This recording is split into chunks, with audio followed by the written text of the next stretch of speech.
दोस्तों नमस्कार, स्वागत है आप सभी का पीएचडी में। दोस्तों यह चाइल्ड डेवलपमेंट एंड पेडागोजी का दूसरा वीडियो है। यह आपके एचपी के जो TGT arts, TGT medical, TGT non medical, JVT commission, HP TET, C TET के एग्जाम के पॉइंट ऑफ व्यू से काफ़ी इंपॉर्टेंट है। तो वीडियो को जरूर देखें और डेली अपलोड कर रहा हूँ तो जरूर सपोर्ट करें, वीडियो को लाइक करें और अधिक से अधिक शेयर करें। तो चलिए शुरू करते हैं। निम्न में से कौन सा शिक्षण का सूत्र नहीं है? सरल से कठिन की ओर, अनिश्चित से निश्चित की ओर, दृश्य से अदृश्य की ओर, निगमन से आगमन की ओर।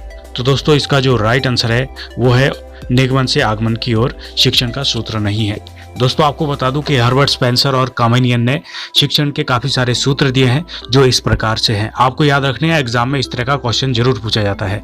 जैसे कि सरल से कठिन की ओर होता है हमेशा, ज्ञात से अज्ञात की ओर होता है, स्थूल से सूक्ष्म की ओर होता है, पूर्ण से अंश की ओर होता है, अनिश्चित से निश्चित की ओर होता है, दृश्य से अदृश्य की ओर होता है, विशिष्ट से सामान्य की ओर होता है, विश्लेषण से संश्लेषण की ओर होता है, मनोवैज्ञानिक क्रम से तर्कसंगत की ओर होता है, अनुभव से युक्ति युक्त की ओर होता है, प्रकृति का अनुसरण होता है। ये इतने सारे शिक्षण सूत्र है, याद रखिएगा, एग्जाम में जरूर क्वेश्चन आता है। तो चलिए बढ़ते हैं नेक्स्ट क्वेश्चन पे। अभिप्रेरणा का प्रत्याशा सिद्धांत किसके द्वारा दिया गया? विक्टर ब्रूम, मास्लो, हर्ट्जबर्ग या फिर स्किनर?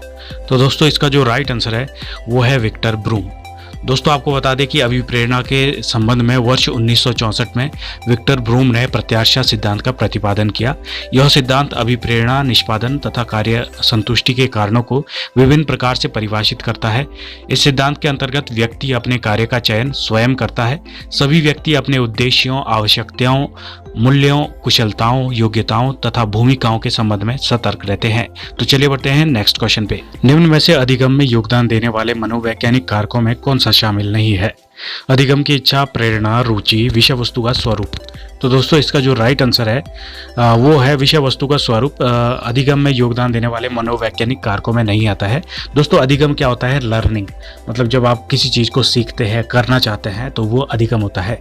तो अधिगम के लिए जो महत्वपूर्ण कारक होते हैं वो होते हैं अधिगम की इच्छा, प्रेरणा, रुचि, बुद्धि अभिवृद्धि, परिपक्वता, व्यक्तिकता आदि अधिगम में योगदान देने वाले मनोवैज्ञानिक कारक होते हैं। तो चलिए बढ़ते हैं नेक्स्ट क्वेश्चन पे। डिसलेक्सिया संबंधित है लेखन संबंधी समस्या से, पढ़ने संबंधी समस्या से, गणितीय कौशल संबंधित समस्या से या फिर वाक क्षमता संबंधी विकार से?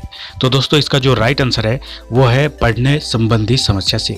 दोस्तों जब हमें साइकोलॉजिकली मतलब पढ़ने से कोई प्रॉब्लम होती है तो उस बीमारी को डिसलेक्सिया कहते हैं। दोस्तों आपको बता दें कि अगर किसी व्यक्ति को लिखने में कोई प्रॉब्लम होती है, साइकोलॉजिकली लेखन संबंधी समस्या जिसे बोलते हैं, तो उसको बोला जाता है डिस्ग्राफिया या फिर डिस्प्रैक्सिया। दोस्तों आपको जो ये चीज़ें मैं बता रहा हूँ ये एग्जाम के पॉइंट ऑफ व्यू से 100% इम्पॉर्टेंट है। तो ध्यान से सुनिए, याद रखिए और प्रैक्टिस कीजिए क्वेश्चन को। गणितीय कौशल जो संबंधित समस्या होती है, कैलकुलेशन में जो भी प्रॉब्लम होती है, इससे संबंधित जो बीमारी होती है उसको बोलते हैं डिसकैलकुलिया। ये सभी जो बीमारियां हैं ये साइकोलॉजिकली होती है, ठीक है।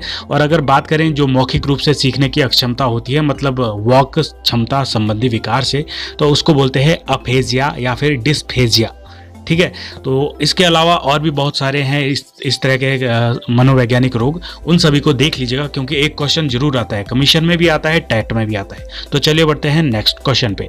बच्चों में प्रतिभाशालिता किसके कारण हो सकती है? आनुवंशिकता और वातावरण के बीच अंतःक्रिया के कारण, एक संसाधन समृद्ध वातावरण के कारण, सफल माता पिता के कारण, अनुशासित दिनचर्या के कारण?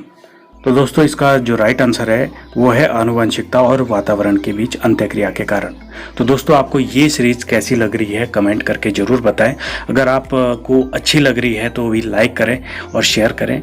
दोस्तों आपको बता दें कि बच्चों में प्रतिभाशाली आनुवंशिकता और वातावरण के बीच एक अंतःक्रिया के कारण हो सकती है, अर्थात वे बच्चे प्रतिभाशाली होते हैं जिनको आनुवंशिकता प्रगतिशील पूंजी देती है और वातावरण पूंजी को निवेश करने के लिए उचित परिस्थिति का निर्माण करता है।